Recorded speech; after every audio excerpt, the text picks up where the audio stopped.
عليكم بنات، معكم سهام من قناة سهام موند او عالم سهام. الفيديو ديال اليوم غيكون عبارة عن طاحت سيترون او تورته الليمون الحامض اللي مزيونه وسهله وكتوجد دغيا وغادي تعجبكم انا متاكده.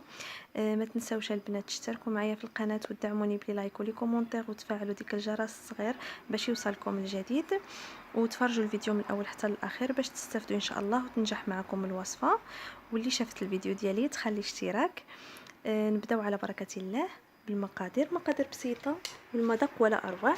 عندي 2 كيسان ديال الدقيق ما يعادل 220 غرام، عندي كاس ديال السكر الثقيل اي سكر سنيده ما يعادل 80 غرام، كاس ديال العنبه البنات، عندي بيضه بحره المطبخ، 120 غرام ديال الزبده انا كنستخدم دائما هذه كتعجبني، عندي واحد ساشي ديال الفاني. بالنسبه للكريمه عندي كاس ديال السكر سنيده، دائما كاس ديال العنبه، كاس ديال الليمون الحامض، يمكن لكم تنقصوا على حسب الذوق ديالكم، 2 بيضات، مغروفه ديال المايزينا وقشور حامضه. نبداو على بركه الله.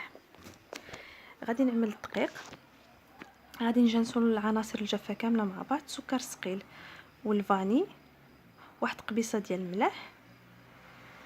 غادي نجانس هاد العناصر مع بعض وغادي نرملهم بكميه ديال الزبده اللي عندي 120 غرام ديال الزبده، غادي نرمل بها هذا الخليط. من بعد ما رملت غادي نجمع الخليط ديالي ببيضه حتى نتحصل على واحد العجينه لينه. هاد العجينه البنات غادي نعملها في الثلاجه، لا انا غادي نعملها في المجمد 20 دقيقه لضيق الوقت. نتوما عملوها في الثلاجه نهار كامل عاد تخدموا بها من الاحسن. وشوفوا البنات هاد العجين انا راه كنستخدم بها حتى لي صابلي صغار، يعني حتى الحلويات صغار يمكن لكم تعملوا بها الحلويات ديال صابلي كتجي مزيونه. من بعد ما دخلتها للمجمد وخرجتها انا عملت واحد البلاستيك الغذائي من التحت والعجين في الوسط والبلاستيك الغذائي من الفوق. هاد العمليه باش ما تلتصقليش العجين ديالي فوق سطح العمل وما نضطرش نعمل الدقيق وتقصح معايا. من بعد ما طلقت العجين ديالي انا دهنت واحد الطاوه اللي كتدخل الفران، دهنتها بالزبده ورشيت عليها رشيشه ديال الدقيق. غادي نلبس هاد العجين في القالب ديالي وغادي نشكو بالمتشك، ندخلو الفران اللي مسخن على درجه حراره متوسطه من الفوق ومن التحت تطيب. وغادي نخدم معكم الكريمه دابا. الكريمه انا عملت واحد الاناء عملت فيه 2 بيضات، غادي نضيف ليه المكونات الجافه، غادي نضيف ليه السكر وغادي نضيف ليه المايزينا وقشور ديال الحامض.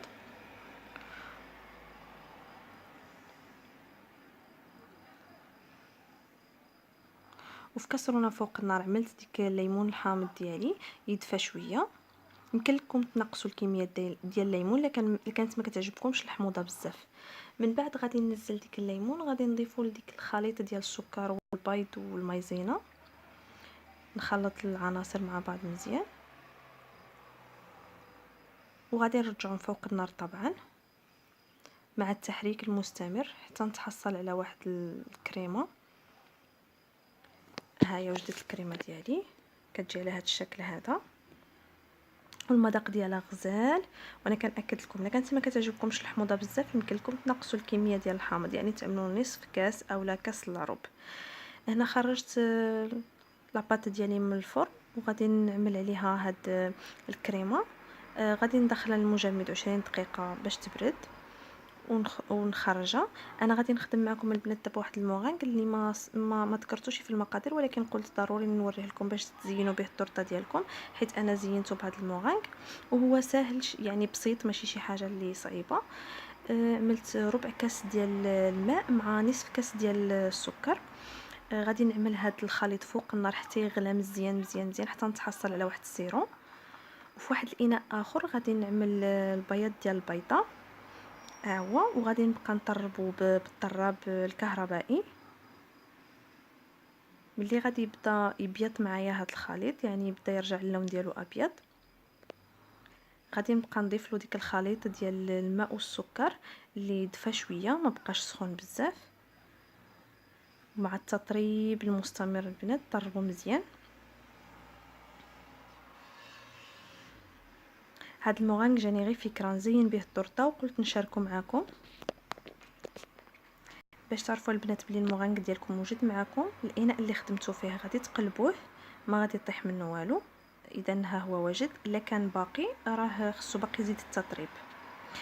وانا البنات هنا زينت الطورطه ديالي بالمغنق على هذا الشكل هذا. كيبقى التزيين على حسب الرغبه. كنتمنى نكون خفيفه على قلوبكم، وكنشكركم على المشاهده في فيديو ماجي ان شاء الله. وكنتمنى هذا الفيديو ينال الاعجاب ديالكم وتستافدوا منه، وخليوا لي كومونتير كيفاش جاكم ان شاء الله. مع السلامه في فيديو ماجي ان شاء الله.